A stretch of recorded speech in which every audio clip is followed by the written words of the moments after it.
हम लोगों को परसों ये जानकारी मिली कि जो चेक हम लोग इशू कर रहे हैं वो बैंक्स उस चेक को ऑनर नहीं कर रहे हैं। उसके ऊपर जब हम लोगों ने आगे छानबीन करी तो हमें बताया गया कि देश की मुख्य ऑपोजिशन पार्टी के सारे अकाउंट्स फ्रीज कर दिए गए हैं। कांग्रेस पार्टी के अकाउंट्स पर तालाबंदी हो गई है। कांग्रेस पार्टी के अकाउंट्स फ्रीज कर दिए गए हैं। हमारे देश में लोकतंत्र पर तालाबंदी हो गई है और ये कांग्रेस पार्टी के अकाउंट्स फ्रीज नहीं हुए हैं, हमारे देश में डेमोक्रेसी फ्रीज हुई है। हैरानी की बात यह है कि जब 2 हफ्ते केवल यह हफ्ता चुनाव घोषणा के लिए रह गए हों, ऐसे समय में प्रमुख ऑपोजिशन पार्टी के अकाउंट फ्रीज करके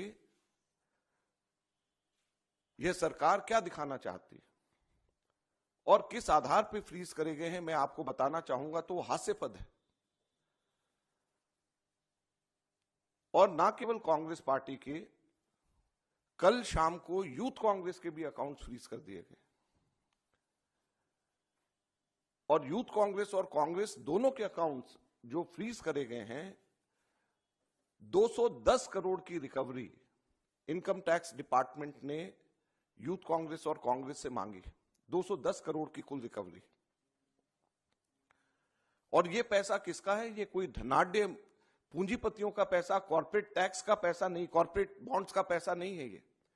ये पैसा जो कांग्रेस पार्टी के अकाउंट्स में है वो ऑनलाइन जो हम लोगों ने क्राउड फंडिंग जो करा है उसका पैसा पड़ा हुआ है।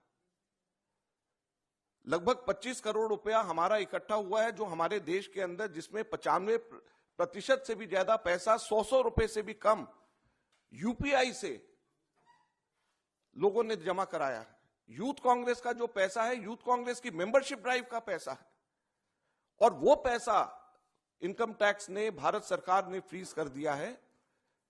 हैरानी और दुख की बात है। और दूसरी तरफ जो कॉर्पोरेट बॉन्ड्स का पैसा जो सुप्रीम कोर्ट ने जिसको अनकॉन्स्टिट्यूशनल कर दिया है, वो भारतीय जनता पार्टी के पास में वो पूरा पैसा है और उसको वो खर्च कर रही है। तो लोकतंत्र कहां पे हमारे देश के अंदर जिंदा रहेगा? मैं इसलिए आज आपको बताना चाहता हूं और कहना चाहता हूं दुख से कि हमारे देश के अंदर लोकतंत्र खत्म हो गया है। लोकतंत्र पे बेड़ियां लग गई हैं, लोकतंत्र पे तालाबंदी हो गई है। ये कांग्रेस के अकाउंट के ऊपर तालाबंदी या बेड़ियां नहीं है, ये लोकतंत्र के ऊपर तालाबंदी और बेड़ियां हैं। चुनाव से 2 हफ्ता पहले अगर किसी भी पॉलिटिकल पार्टी के अकाउंट जब फ्रीज हो जाते हैं, उसके ऊपर तालाबंदी हो जाती है, तो ये लोकतंत्र के लिए इससे ज्यादा चिंता और दुख की बात नहीं हो सकती। क्या हमारे देश के अंदर एक पार्टी का ही सिस्टम रहेगा? क्या हमारे लोकतंत्र के अंदर वन पार्टी पॉलिटिक्स हमारे देश के अंदर रहेगी? बाकी सभी के सभी पार्टियों के अकाउंट्स फ्रीज हो जाएंगे? बाकी पार्टीज को क्या रहने का अधिकार नहीं है? अब मैं आपको बताता हूं कि ये किस रीजन से ये सील किया गया और किस रीजन से सील किया गया है, और उसकी टाइमिंग आप समझ लेंगे तो इससे ज्यादा हास्यास्पद बात नहीं हो सकती।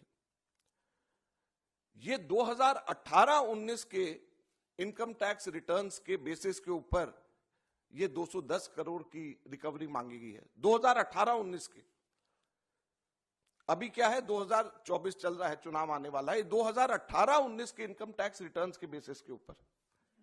और क्या कारण है? 2 कारण। एक कारण कि हम लोगों को 31 दिसंबर 2019 तक अपने हम लोगों को अकाउंट सबमिट करने थे और शायद 40-45 दिन लेट अकाउंट सबमिट उस वक्त किया। इनकम टैक्स के ऊपर हम सबके सब लोग 10-15 दिन, अक्सर बहुत लोग लेट हो जाते हैं। उसके बेसिस के ऊपर एक कारण ये।